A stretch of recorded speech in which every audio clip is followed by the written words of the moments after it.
Hey guys, our heat treating oven just reached critical temperature about 2 minutes ago.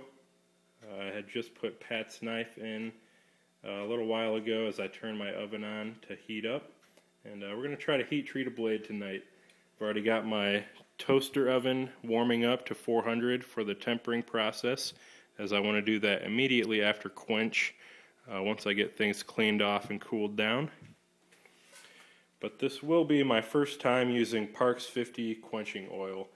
And I did get out here a little bit earlier tonight to start working on my quench tank, as it needed a couple little finishing touches to get it ready.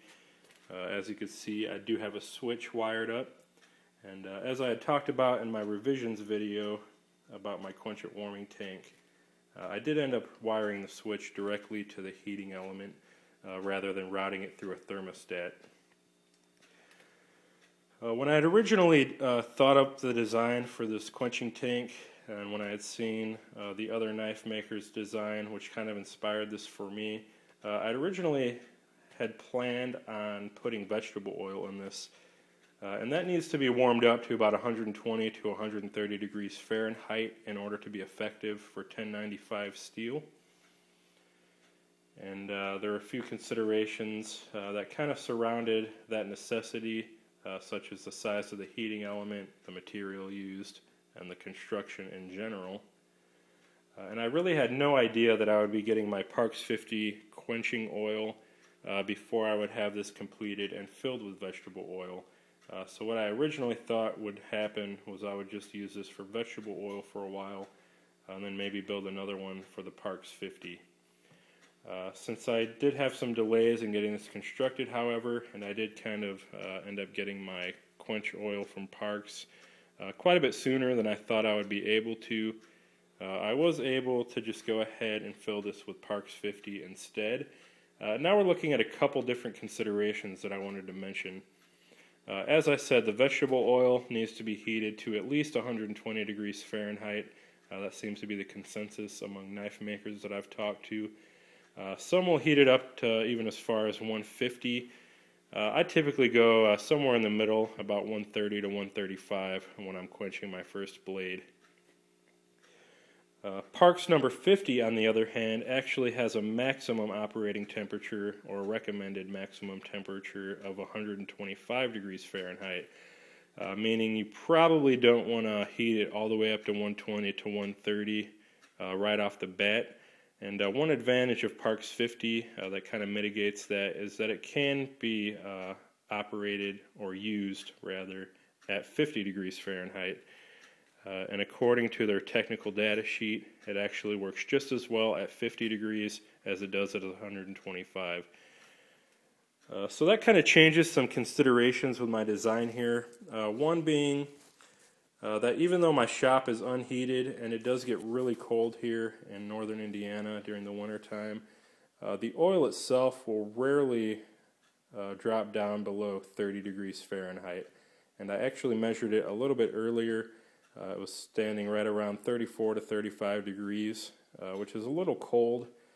But what that means is I really don't have to heat it up very much at all to get it up to 50 or 60, which is what I'm going to prefer to start my quenches at.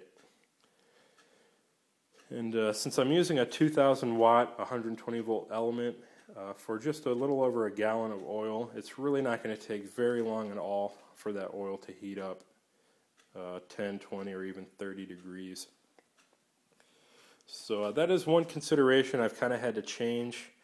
Rather than expecting it to take a couple minutes to get up to 120 from about 30 or 40 degrees, it's probably not going to take any more than maybe 5 or 10 seconds at the most. I actually flipped the switch on just for a few seconds, started warming immediately, and I quickly got up to right at 50 to 55 degrees, just barely even blinking. So it does heat up very fast, and I may actually consider storing this inside my house. I'm not sure if I want to risk maybe tipping it over. I might have to come up with some other ideas there. But if I keep it in my house, I shouldn't have to even pre-warm it, as room temperature should be around 60 degrees or so in my basement, and that would be perfect to start out at. So kind of running through some different considerations there. I might leave it out here in the garage in a safe spot where it won't get accidentally knocked over, as it really isn't a problem for me to flip that switch on for a couple seconds, stir the oil up, and make sure that it's warm enough to begin quenching. But I just wanted to get those little facts out of the way for you if anyone else is getting ready to consider building a similar setup. Another thing I want to address is that this is my first time ever using Parks 50 oil as a quenchant, and to be quite honest, although I have done quite a bit of research, I really don't know exactly how this is going to react when I drop 1500 degree blade in there. One thing I know I do have to consider is I do want to immerse it completely, as if I have any hot parts of the blade above the oil, the vapors that result could ignite, causing a flashover. And I really don't want to have any more of a flashing than I can stand. If I can get by without igniting the oil, that would be great. I'm not sure if that's avoidable or not. I will let you know in a video update after I do this. But I'm definitely going to be wearing my PPE, or my personal protective equipment, which involve gloves. I got my long leather apron on. I'm going to have a face mask, as well as a cartridge type respirator. And I'm just going to make sure that everything's as protected as possible, because I really don't know how this is going to work. I kind of want to keep as much flammable items away as I can. And at the same time, I really want to have my carbon dioxide fire extinguisher ready at hand in case I do need to use it, God forbid. And one thing, we're just about ready to pull the knife out. I'm going to cut video and do that. One thing I do want to mention real quickly, if you do work around any flammable quenchants, any types of motor oils, professional quenchants that might flash over, even if you're just using vegetable oil, please, please, please keep a carbon dioxide fire extinguisher on hand. Make sure that it is properly rated to put out grease fires or chemical fires. Regular water will not do the trick. Don't think you could just dump your dipping bucket upside down, put the fire out. That's just going to make things worse. That might be the last thing you ever do. So make sure you have, for instance, a carbon dioxide extinguisher or some other chemical foam, chemical rated extinguisher. Make sure you keep it with an easy access and easy reach. Make sure you're not burying it behind stuff as you're doing your projects. Also make sure you're not putting it in an area that it will become inaccessible should something like your forge or your quenching tank set on fire.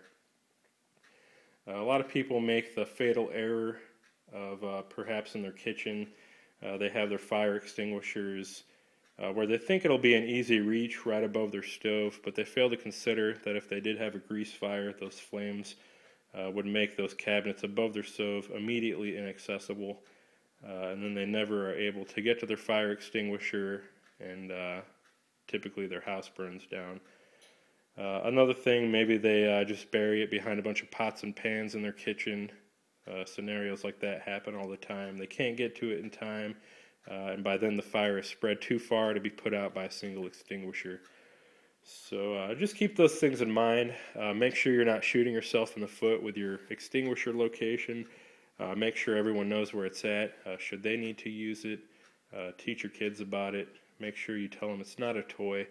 I do remember when I was younger, I accidentally set one off myself, not knowing what it was. But you really need to keep those things in mind. Make sure you can use your extinguisher if you need it, and that you're not making it inaccessible should a fire break out and become out of control a little bit quicker than you thought it might. And that's all I want to say on that. I'm going to go ahead and get my gear on, cut the video, quench my blade, and then I'll probably do an update real quickly after this and let you guys know how it turned out. So thanks for watching. Stay tuned.